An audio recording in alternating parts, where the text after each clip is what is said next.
students, today we are going to discuss the chapter Principle of Inheritance and Variations, under which we are going to discuss two topics, Introduction to Genetics and Mendel Experiment and First Law. Now if I ask you a question, do you resemble your parent? Obviously you say yes. So like a horse resemble other horses and a rose plant look like other rose plants. Now how is it possible? Let us answer that question.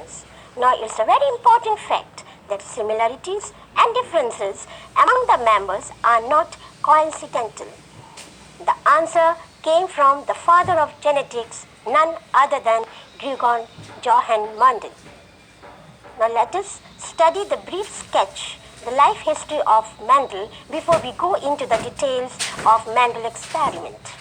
He was an Austrian monk born in 1882 in a peasant family of Moravia. In 1847, he became the head of Augustinian monastery, Brunn, Austria, now Brno in Czech Republic. From 1856 to 1865, he conducted breeding experiments in the Garden P in the monastery. His findings were published in 1866 and he died in 1884. Unfortunately, he was not appreciated by his contemporary biologists. Let us see what were the reasons.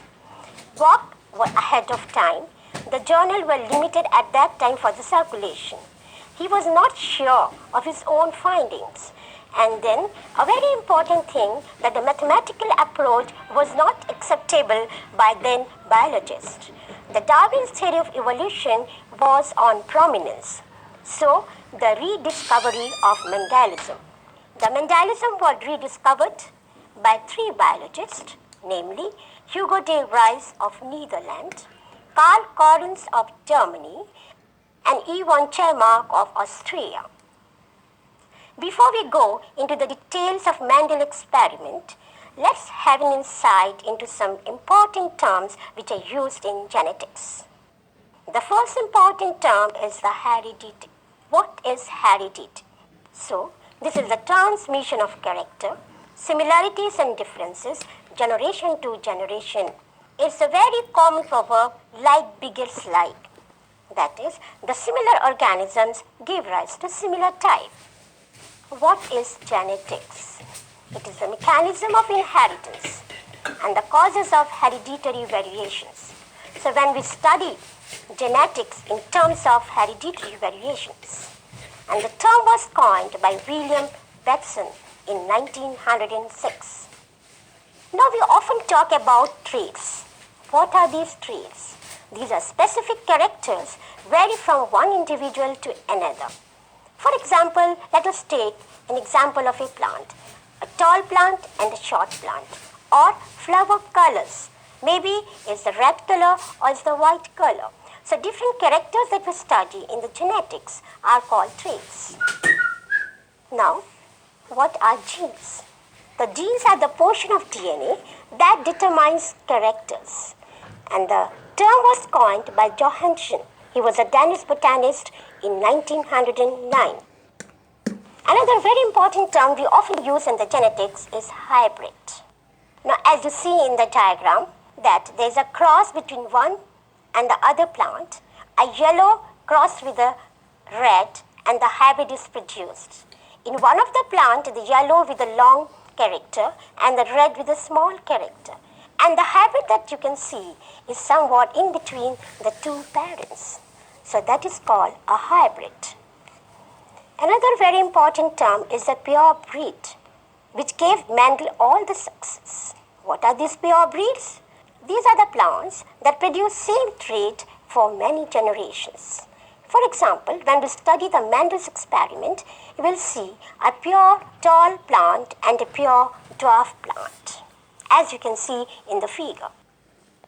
Now you must have heard about the two terms, the genotype and the phenotype. The phenotype is external features of an organism.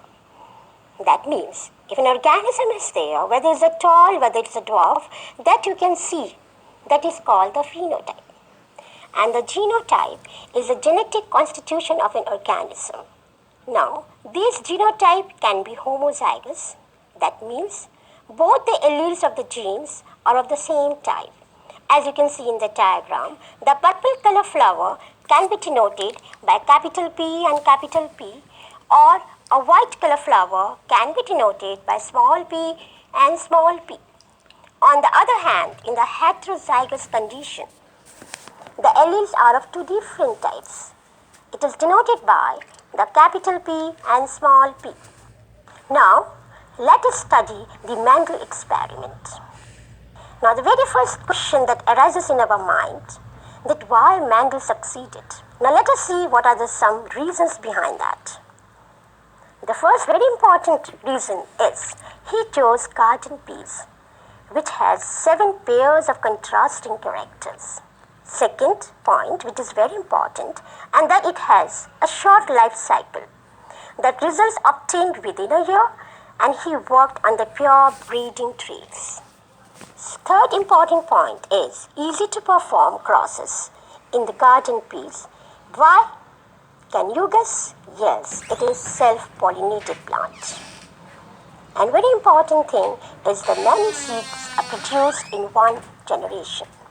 Now you can see in the figure that the pea flower is a self-pollinated flower. As the male part and the female part, the stamen and the carpel are enclosed within the flower. So there is no chance of cross-pollination. Now let us see what were the 7 contrasting characters which were studied by Mendel. The first was flower position. That includes whether the flower is terminal or the flower is axillary. The second was the stem length. The plant was tall or short. Another important character was the seed shape, whether the seed shape was round or wrinkled. The seed color, whether it is a green or yellow. And then he also studied the seed coat color, whether it is a colored or white. And then the pod shape. The pod shape, whether it is puffed or pinched, and the pod color, whether it is a green or yellow. So these were the 7 contrasting characters which were studied by Mendel. Now, let us see what were the experimental techniques. So, basically, he performed breeding experiments in 3 steps. The first step was the selection of pure pairing plants. That is pure breeding, whether they were pure for the tall plant or whether they were pure for the dwarf plants. After that, the production of first generation by the process of hybridization. That is, the 2 parents were hybridized. They were cross-pollinated to produce the F1 generation.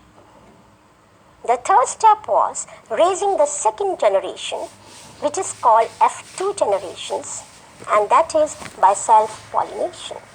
Now, as you can see in the picture, the process is called emasculation. In this particular technique, the anthers are removed from one plant and the pollen grains from another plant. They are dusted on the stigma of female plant, and that is how the cross-pollination is done. So this was the technique which was used by Mendel. Now, let us come to which type of cross is used. The first cross is the monohybrid cross. Now, the Mendel, he was wondered that why some plants were tall and why were some short. So, he crossed a tall plant with a dwarf plant. Let us see what was the result. When he made the crosses, as you can see in the picture, the parent crosses, the capital T, the stands for the tall plant, small t and the small t stands for the short plant. And the 2 alleles from the tall plant, that was capital T, and another allele from the short plant was small t.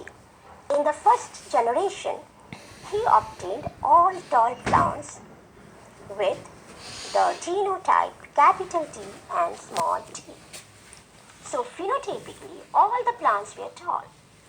Now let us see what happened when he raised F2 generation. In F2 generation, he obtained tall and dwarf plant in the ratio 3:1. But here, the genotype, you get 2 types for the tall plant. One capital T, and another capital T, small t. Now, can you identify which is homozygous or which is heterozygous? Yes. Capital T is the homozygous condition. Capital T and the small t is heterozygous condition. So what is the genotype of the short plant? Obviously, it is small t and small t.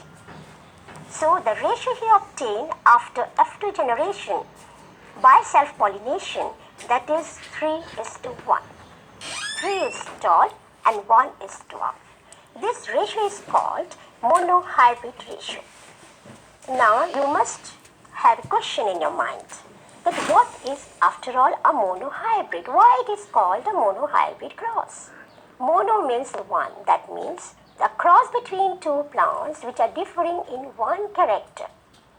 So here the one character is the stem height, that is tall and short. Now let us conclude what we have studied today. So gametes bring something from the parents which Mendel called factor. Now here I'll say about the factor because at that time when Mendel worked, the term gene was not coined. The second important point, the factors make a character appear in the next generation. So it is a factor which is responsible for appearance of the character. A pair of unique factors for each character, one inherited from each parent. And both contrasting traits, they appear in F2 plants. Now we are in a position to define two very important terms, that is dominant and recessive.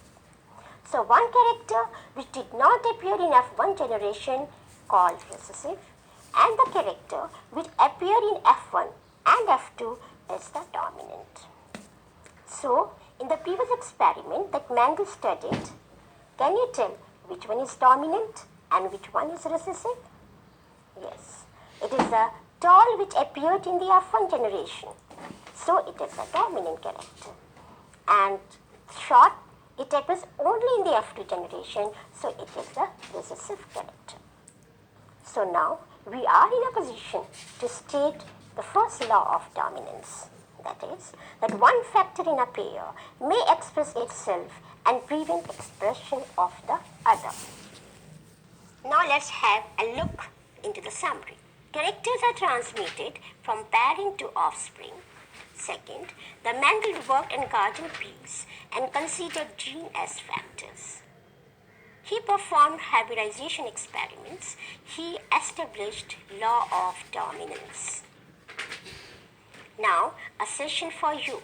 Check your understanding. Mendel worked on the Mendels were rediscovered by Correns, Chermak, De Vries, or all of these. You have the four options. Choose one. What are alleles? Genotype is, you have two options, whether it is genetic constitution or outer appearance. Mendel studies pairs of contrasting characters in garden peas. Homozygous condition is capital T or capital T small t. And the next, the monohybrid differs in characters. Either it is one or two.